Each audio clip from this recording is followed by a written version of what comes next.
Selamat siang pemirsa, Berita Nusantara kembali menyapa Anda pada hari ini. Sejumlah berita aktual akan kami sajikan untuk Anda. Bersama saya, Haifatunisa, inilah Berita Nusantara selengkapnya.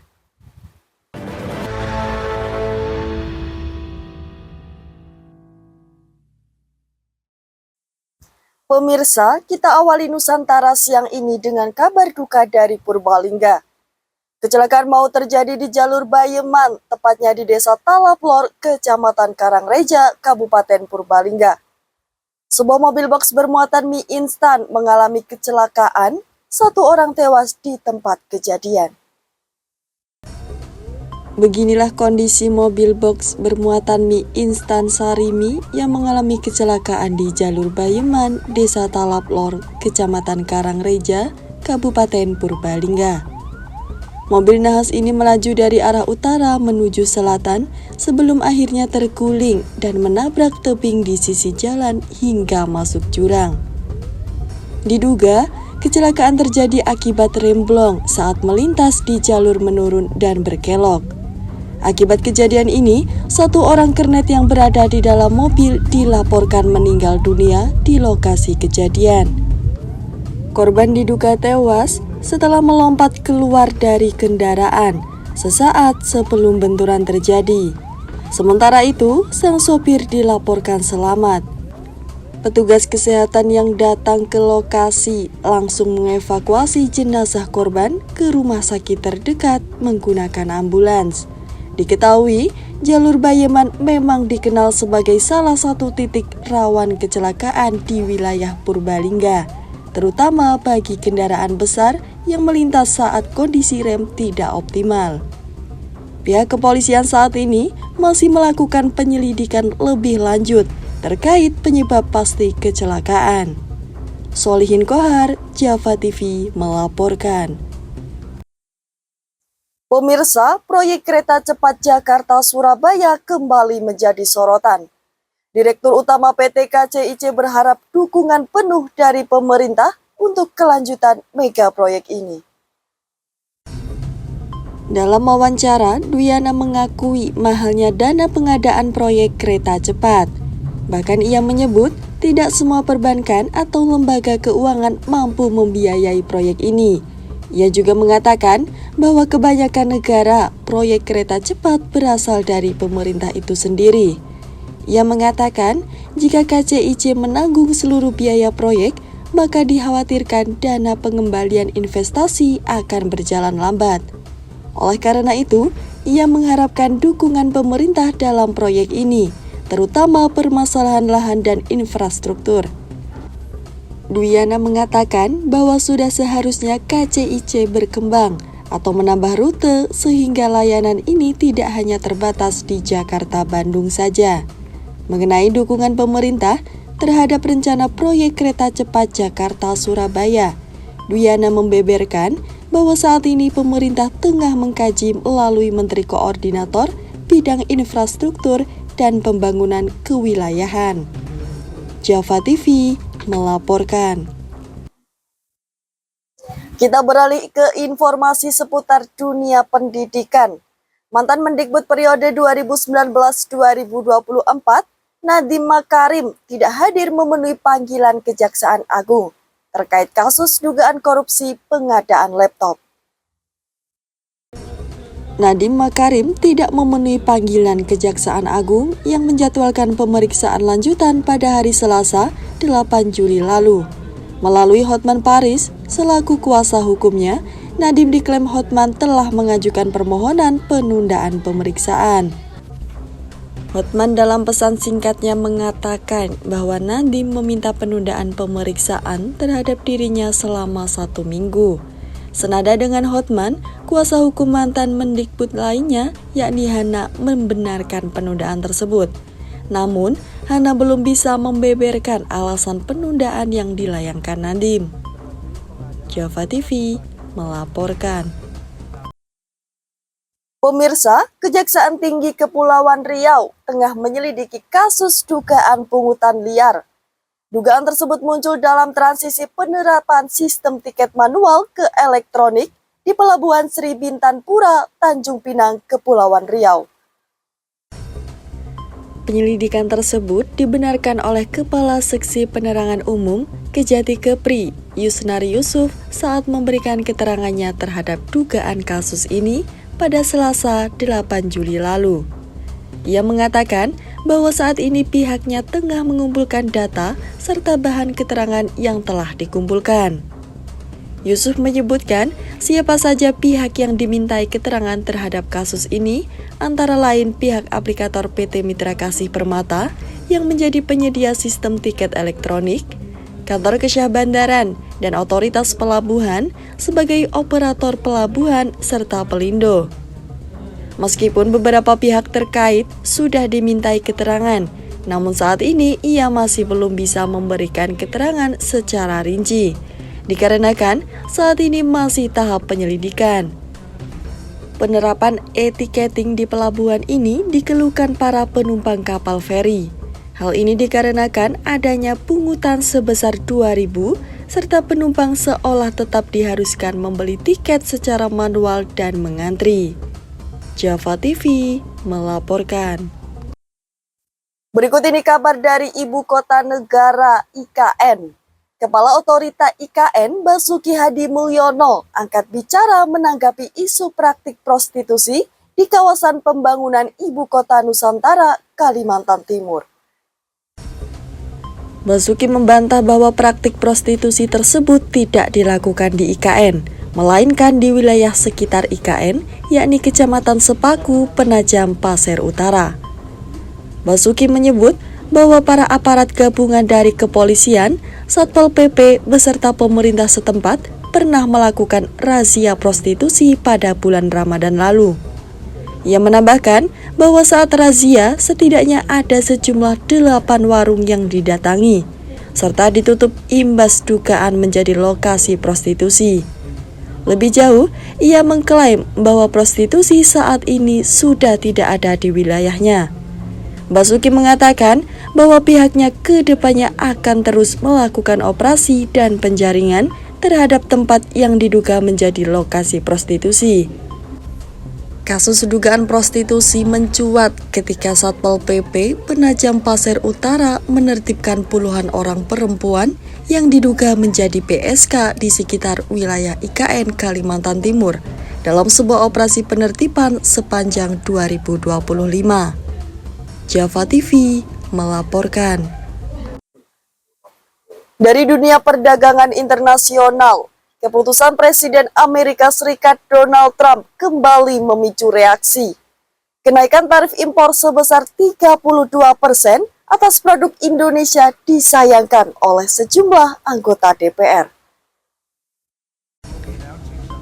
Dalam keterangannya pada hari Selasa, 8 Juli 2025, Sarmuji mengatakan bahwa kebijakan tarif tersebut tidak hanya merugikan warga Indonesia, namun juga warga Amerika Serikat. Hal ini jelas karena imbas dari diberlakukannya pajak tinggi tersebut. Maka warga Amerika juga harus membayar tinggi harga barang dari Indonesia. Dalam keterangannya, ia juga menambahkan bahwa kebijakan ini harus dilihat dari dampak terhadap para konsumen. Ia juga mengatakan bahwa selama ini produk-produk asal Indonesia diminati oleh warga negara Amerika. Sehingga dengan adanya tarif ini akan mengganggu ekosistem perdagangan antar negara. Ia meminta serta mengingatkan agar pemerintah tidak tinggal diam menyikapi masalah ini. Menurutnya, perdagangan internasional bukan sekedar transaksi ekonomi, namun juga bagian dari hubungan antar bangsa yang harus dijaga. Java TV melaporkan. Pemirsa, Pemerintah Republik Indonesia melalui Menteri Koordinator Bidang Pemberdayaan Masyarakat, Abdul Muhaimin Iskandar atau yang akrab disapa Caimin, menegaskan bahwa pemerintah akan mencabut pemberian bantuan sosial Bansos bagi penerima yang terbukti terlibat dalam praktik judi online. Pada Rabu, 9 Juli 2025, Caimin menyampaikan bahwa pemerintah akan mengambil tindakan tegas terhadap siapapun penerima bansos yang terlibat dalam aktivitas judi online. Ia mengatakan, Kementerian Sosial akan melakukan pengecekan data guna memastikan siapa saja penerima yang terlibat dalam praktik tersebut. Caimin menegaskan bahwa sanksi ini akan diberlakukan tanpa pengecualian, baik kepada penerima bansos yang tergolong miskin maupun mereka yang masuk dalam kategori miskin ekstrim. Sebelumnya, Pusat Pelaporan dan Analisis Transaksi Keuangan (PPATK) mengungkap bahwa terdapat setidaknya 571.410 nomor induk kependudukan (NIK) yang terdaftar sebagai penerima bansos. Namun juga diketahui terlibat sebagai pemain judi online sepanjang tahun 2024. Total transaksi judi online yang dilakukan oleh para penerima bansos tersebut mencapai 957 miliar rupiah dengan lebih dari 7,5 juta kali transaksi. Java TV melaporkan. Ketegangan dua negara besar kembali mencuat. Presiden Amerika Serikat Donald Trump melontarkan kecaman terhadap Presiden Rusia Vladimir Putin terkait perundingan damai Ukraina. Donald Trump mengecam tindakan yang dilakukan oleh Presiden Rusia Vladimir Putin terkait perundingannya mengenai masalah Rusia-Ukraina Jumat 4 Juli lalu. Tidak hanya itu, Trump juga mengisyaratkan bahwa pemerintahannya akan menjatuhkan sanksi-sanksi baru terhadap Moskow. Dilansir dari AFP, pada Selasa 8 Juli 2025, Donald Trump mengungkapkan segala kekesalannya kepada Putin. Ia menganggap bahwa percakapan yang dilakukan bersama Putin hanyalah omong kosong belaka. Ujarnya dalam sebuah rapat kabinet yang berlangsung di Gedung Putih. Sebelumnya, pada Jumat 4 Juli lalu, Presiden Amerika Serikat Donald Trump membuka suara terkait hasil teleponnya bersama dengan Putin. Mereka membahas banyak hal, salah satunya adalah upaya mengakhiri perang Rusia-Ukraina. Namun, Putin disebut Trump bahwa ia bersikeras tetap melanjutkan tujuannya atas Ukraina. Java TV melaporkan. Berita duka datang dari Blitar, Jawa Timur. Seorang bocah laki-laki berusia 6 tahun dilaporkan hilang setelah terpeleset dan hanyut saat bermain di tepi Sungai Lodogung, Desa Plosorejo, Kecamatan Kademangan, Kabupaten Blitar. Tim SAR gabungan diterjunkan untuk melakukan pencarian. Namun derasnya arus sungai menjadi kendala dalam operasi penyelamatan ini. Sebuah tragedi memilukan terjadi pada seorang anak laki-laki yang masih berusia 6 tahun berinisial ADA saat dirinya sedang asik bermain di sekitar sungai bersama temannya. Tanpa disadari, bocah tersebut terpeleset ke dalam aliran sungai yang deras dan langsung terhanyut arus. Warga yang menyaksikan kejadian tersebut langsung melaporkan kepada perangkat desa dan pihak kepolisian.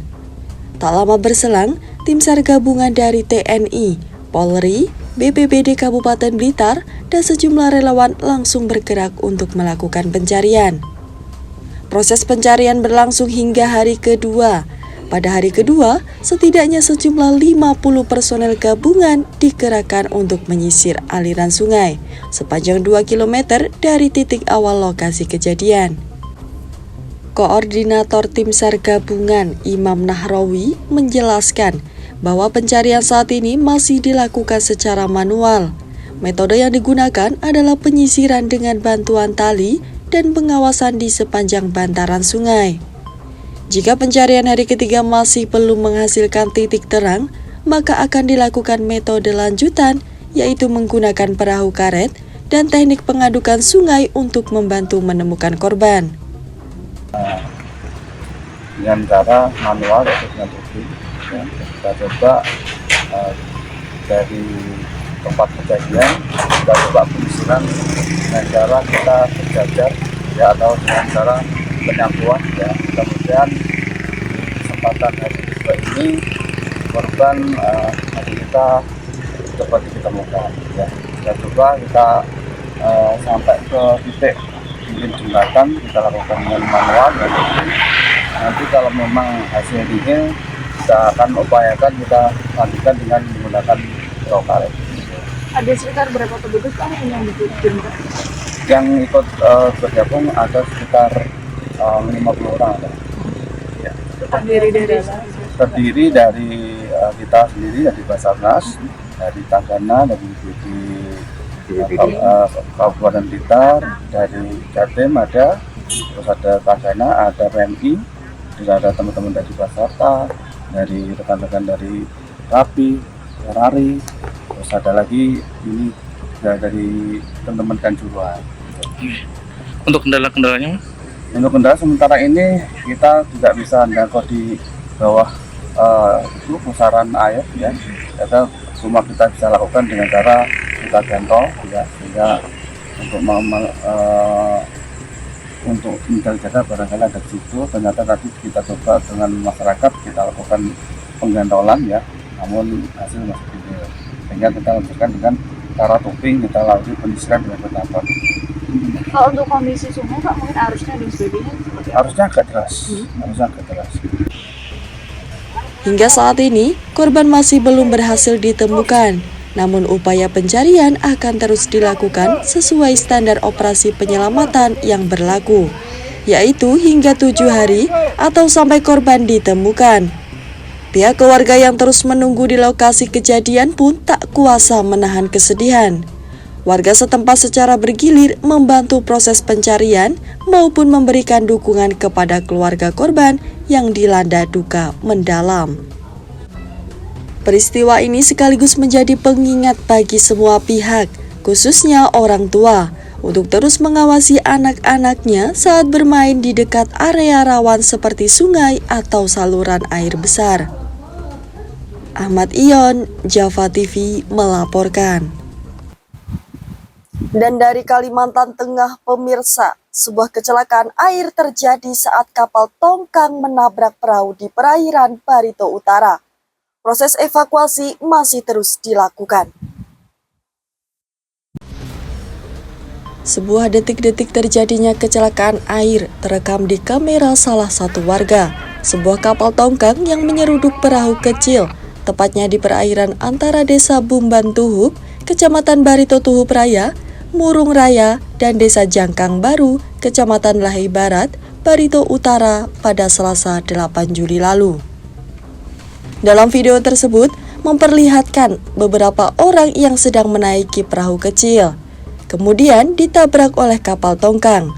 Sontak penumpang kapal tersebut nekat melompat keluar kapal. Buntut adanya video yang beredar dan menindaklanjuti kecelakaan ini, BPBD Murung Raya sedang melakukan pencarian terhadap orang yang tenggelam.